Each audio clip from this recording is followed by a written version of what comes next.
नंदुरबारमध्ये बारगळ जमीन प्रश्नी बैठक, आदिवासींच्या हक्कासाठी जिल्हाधिकारी आणि आमदार एकत्र।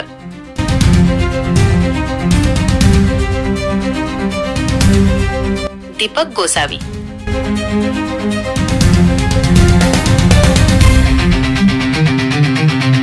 तळोदा नगरपालिकेच्या हद्दीतील वादग्रस्त बारगळ इनाम जमिनीचा प्रश्न सोडवण्यासाठी नंदुरबार जिल्हाधिकारी कार्यालयात दिनांक 28 रोजी एक महत्त्वाची बैठक पार पडली।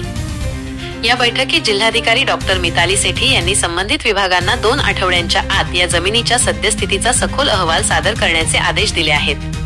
ही जमीन तळोदा नगरपालिकेने यापूर्वीच संपादित केली होती, तरीही तिच्या मालकी हक्काबाबत अनेक प्रश्न निर्माण झाले आहेत। या प्रश्नाची गंभीरता ओळखून जिल्हाधिकारी सेठी यांनी उपअधीक्षक भूमी अभिलेख आणि नगरपालिकेच्या मुख्याधिकाऱ्यांना 10 एकर जमिनीच्या मिळकती कोणाच्या नावावर आहेत याची तपासणी करून तातडीने अहवाल सादर करण्याचे निर्देश दिले।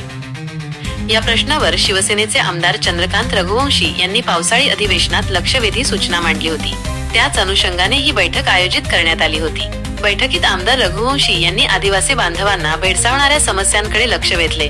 त्यांनी आरोप केला की भूमी अभिलेख कार्यालयातील काही अधिकाऱ्यांनी आर्थिक गैरव्यवहार करून या जमिनीमध्ये फेरफार केले आहेत। या बैठकीत जिल्हाधिकाऱ्यांनी एक महत्त्वपूर्ण सूचना दिली। त्यांनी या जमिनीचा उपयोग शबरी घरकुल योजनेच्या लाभार्थ्यांसाठी कसा करता येईल याबाबत आवश्यक उपाययोजना प्रस्तावित करण्यास सांगितले। तळोद्यामध्ये या योजनेअंतर्गत 1700 कुटुंबांना घरकुल मंजूर झाले आहे, परंतु जमिनीच्या कागदपत्रांच्या अडचणींमुळे त्यांना योजनेचा लाभ मिळत नाहीये। आमदार रघुवंशी यांनी सांगितले की गरीब आदिवासी कागदपत्रे जमा करण्यासाठी हेलपाटे मारतात आणि याच संधीचा फायदा घेऊन काही दलाल पैशांची मागणी करून त्यांची फसवणूक करत आहेत। जिल्हाधिकारी सेठी यांच्या हस्तक्षेपामुळे आता या प्रश्नावर तोडगा निघण्याची आशा निर्माण झाली आहे, ज्यामुळे हजारो आदिवासी कुटुंबांना मोठा दिलासा मिळू शकतो। या बैठकीला अनेक वरिष्ठ अधिकारी आणि लोकप्रतिनिधी उपस्थित होते, जे या प्रश्नाच्या गांभीर्याची जाणीव करून देतात।